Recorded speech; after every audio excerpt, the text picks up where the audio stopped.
Video शुरू करने से पहले चैनल को लाजमी सब्सक्राइब कर दें। एक माँ का खौफनाक राज, बेटे की बर्बादी की सच्चाई और बेटी के सामने खुलता हुआ सियाह माजी। क्या मोहब्बत जिंदा रहेगी या साजिश सब कुछ बर्बाद कर देगी?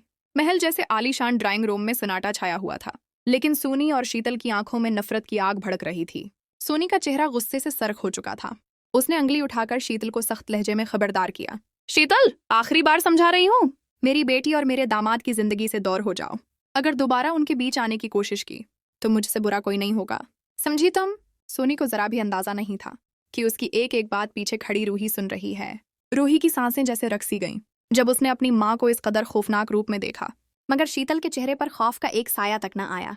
उल्टा वो मकारी से मुस्कुराई और तालियां बजाते हुए बोली, वाह क्या बात है सोनी जी, मानना पड़ेगा आपकी ममता को। अपनी बेटी का घर बचाने के लिए आप किसी भी हद तक गिर सकती हैं, हर हद, हर मर्यादा पार कर सकती हैं। लेकिन जरा ये बताइए, वही ममता उस वक्त कहाँ सो गई थी जब आपने अपने ही बड़े बेटे का बसा बसाया घर उजाड़ दिया?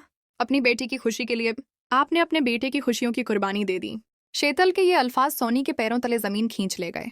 जो आवाज अभी गर्ज रही थी वो लड़खड़ा गई। सोनी का चेहरा जर्द पड़ गया और जबान जैसे गंग हो गई। पीछे खड़ी रोही के तो होश ही उड़ गए। क्या वाकई उसकी माँ उसके भाई की बर्बादी की जिम्मेदार थी? क्या उस घर की बुनियादों में कोई ऐसा खौफनाक राज दफन है जिससे वो आज तक बेखबर थी? दोस्तों, कहानी अब ऐसे मोड़ पर आ खड़ी हुई है जहां से वापसी मुमकिन नहीं। क्या सोनी का वो होलनाक सच सबके सामने आ जाएगा जिसने कई जिंदगियां तबाह कर दी हैं? क्या रोही अपनी माँ की इस सच्चाई को बर्दाश्त कर पाएगी?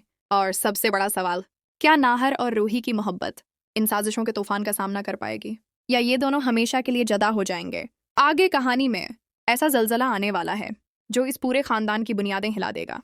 देखना ये है जब नाहिर के सामने अपनी ही माँ का असल चेहरा आएगा तो वो क्या फैसला करेगा।